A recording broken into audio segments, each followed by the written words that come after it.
Hello children, how are you doing? Are you enjoying studying grammar? I'm sure you are. You are practicing all the exercises, are you? You must keep on doing that. So to begin with, we are going to recap and learn new things about nouns.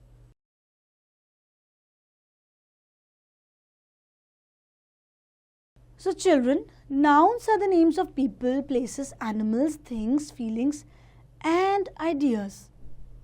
Let's do a little check. Here is a passage given to you. Try to read it and find out some nouns. I'm going to read out for you.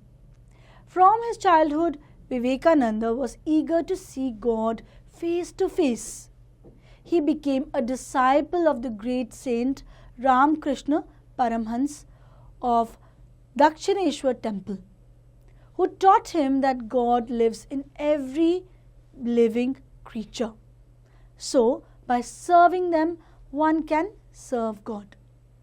Children, think about it. Find the names of people, places, any things or feelings. Try to underline. Good. Now we're going to begin with the main topic. Let's understand what exactly are proper nouns. Nouns that name particular places, persons or objects are called proper nouns.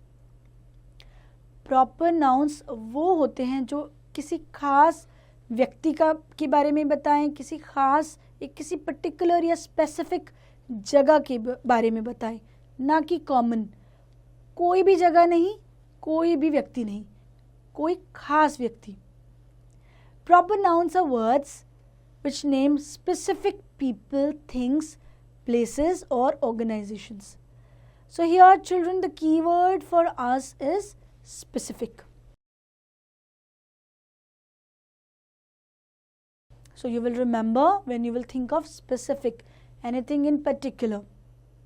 Proper nouns begin with capital letters. This is the main rule which cannot change. It applies to all the proper nouns. और आपके लिए एक identification भी है. जहाँ भी mid sentence आप एक वर्ड देखें जो कैपिटल लेटर से शुरू हो रहा है, ऑब्वियसली वो एक प्रॉपर नाउन है. Let's read the examples. Ashoka was a just and wise ruler. The Red Fort is situated in Delhi. Shall we underline the proper nouns? Here, Ashoka, the name of a king, particular king. Red Fort, a particular fort. Delhi, a particular city, not any city. Attempt the following exercise here, where you can write the category for each set of proper nouns. Let's move on to another type of noun, that is common noun. Common noun is a general, ordinary name of a person, place, animal, thing or event. तो ये भी एक noun है, ये जो type है, इसमें भी वही person, place, animal या thing है, लेकिन specific की जगह general. So that's our keyword, general. For example, trees gives us life. Sachin Tendulkar is the name of a cricketer. यहाँ हम किसी भी ट्री के बारे में बात कर रहे हैं, कोई स्पेसिफिक ट्री नहीं. Name of a cricketer, cricketer कोई भी हो सकता है. Sachin Tendulkar is proper noun, yes, but cricketer is a common noun. So I will underline this here for you. Think of more such examples which will help you to differentiate between common noun and proper nouns. Let's move forward.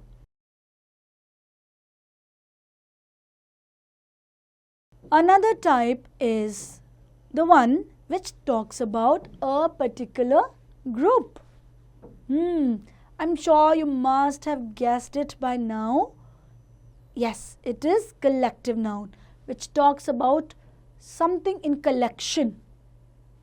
So, a collective noun is the name of a number or collection of persons, animals, or things taken together and spoken of as one whole.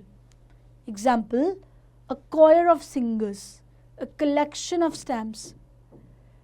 तो collective nouns वो नाम होता है जो हम एक group को देते हैं, चाहे वो ग्रुप एक सिंगर्स का हो या स्टैम्प्स का.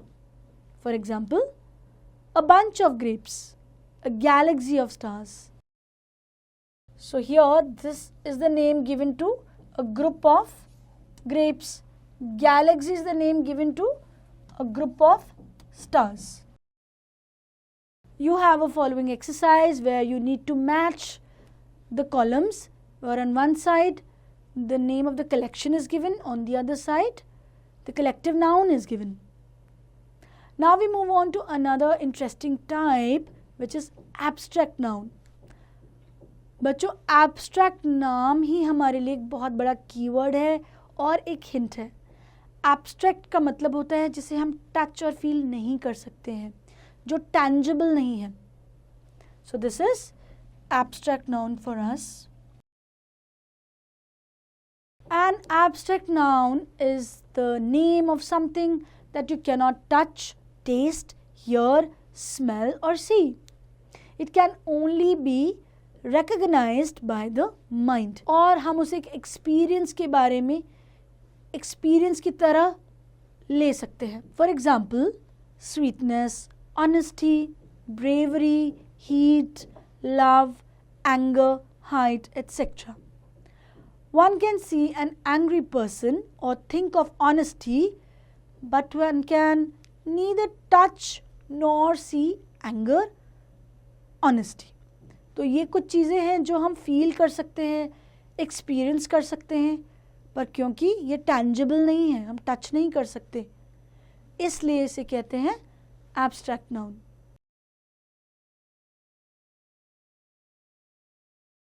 Let's read the examples. Truth is beauty. Beauty is truth. Health is wealth.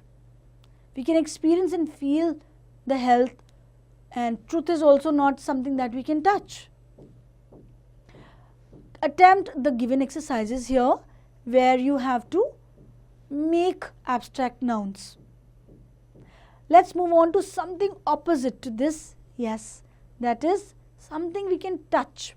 Material noun.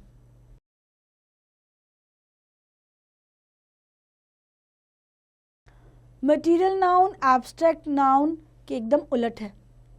Material noun is a substance that can be touched or seen, and it is extracted from the earth or it is used to make other things. There are many things such as water, oil, etc. that are extracted from the earth, so they are called material nouns. बच्चों, extracted का मतलब होता है निकालना. Extracted from the earth. तो ये ज़मीन से निकाली गई चीज़ें हैं. For example, silver is used for making ornaments. The gold of this necklace has turned red. Here, silver is the material noun here because it's extracted from the earth. But gold is a common noun here. Countable and uncountable nouns.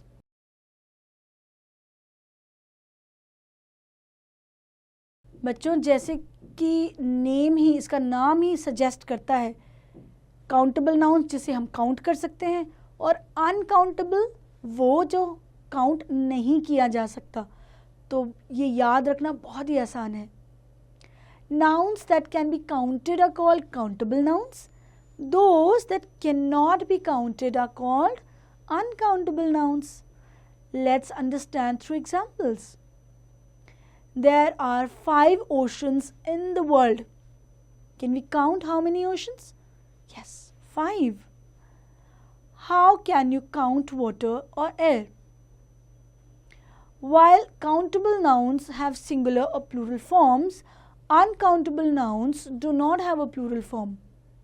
Moreover, they are always followed by a singular verb. For example, water is full of minerals and not waters are full of minerals. So water here is the only way we can write here. So it does not have a plural form. We cannot write waters. Water ही लिखना पड़ेगा, जबकि हम जानते हैं वो बहुत बड़ा term है, तो waters नहीं करेंगे हम. Children, these were the different types of nouns. I hope you could revise them, recall about them, and added new things to your learning. Do revise all of them, reread, and now it's time to attempt the given exercises.